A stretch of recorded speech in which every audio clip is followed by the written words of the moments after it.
Bonjour à tous et à toutes. Dans cette deuxième audio, je vous raconte l'année de naissance du projet Laine du Joire. On est en 2022.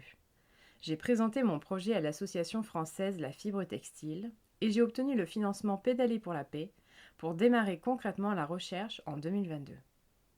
Concrètement, ça veut dire qu'on a fait notre première récolte de laine l'année dernière. Lorsque j'ai vraiment démarré le projet, il y avait une question hyper importante pour moi.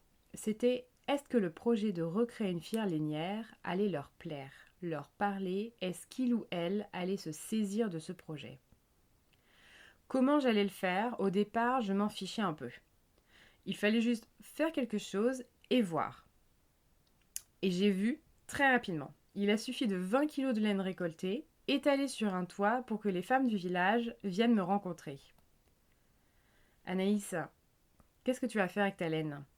Tu m'en donnes à filer, à laver? Regarde mes tapis, est-ce que tu aimes la qualité du tissage?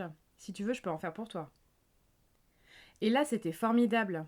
Il y avait une émulation tout à coup, parce qu'en fait, elles attendent une opportunité, du travail, un salaire, une indépendance, une sortie de vie de femme au foyer qui les ennuie profondément pour certaines, et pour une fois, on ne leur propose pas un travail pénible. Les femmes ont arrêté de commercer les tapis il y a des années de ça. En échange, elles ont commencé à casser des cailloux pour la fabrication du ciment. Ça rapporte plus de casser des cailloux toute la journée que de fabriquer un tapis. Et ça, moi, j'ai un peu du mal à le comprendre. Alors voilà, on y est. Laine du Joire, c'est la volonté de créer un projet pour les femmes de Chankadura qui mettent en avant leur savoir-faire de lainière et tapissière et que moi, j'agrémente de mon savoir-faire de teinturière.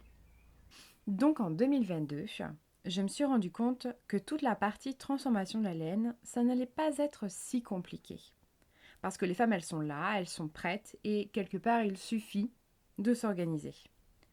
Par contre, c'est au niveau de la récolte de la laine que le blocage est vraiment important. Ça, je le détaille bien sur la page de présentation de la campagne de financement que vous retrouverez en lien sous la vidéo. Au niveau de la récolte de la laine, il y a 2 points qui bloquent actuellement. Le premier, c'est que comme il n'y a pas d'acheteurs de laine locale, les éleveurs ne font plus l'effort, et c'est normal, de récolter leur laine. Mais donc les habitudes et les conditions de travail pour cette récolte sont mauvaises. Mauvaises dans le sens où la récolte, par exemple, est difficile d'accès, ou encore parfois la laine est irrécupérable, car trop sale. En deuxième point, le mouton de race lainière Kounou a moins la cote que son copain le mouton Garia.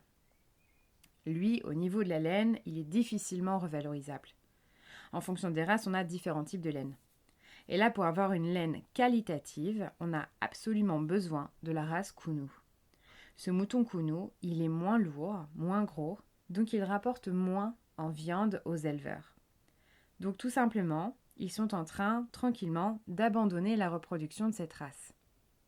Par rapport à ces 2 points, il a été discuté en équipe qu'acheter un troupeau Kounou, 1 permettrait de conserver la race et 2 serait un troupeau d'accompagnement pédagogique pour réfléchir à de nouvelles habitudes de récolte de la laine et former les éleveurs pour que ça redevienne efficace et intéressant pour eux de récolter cette matière première.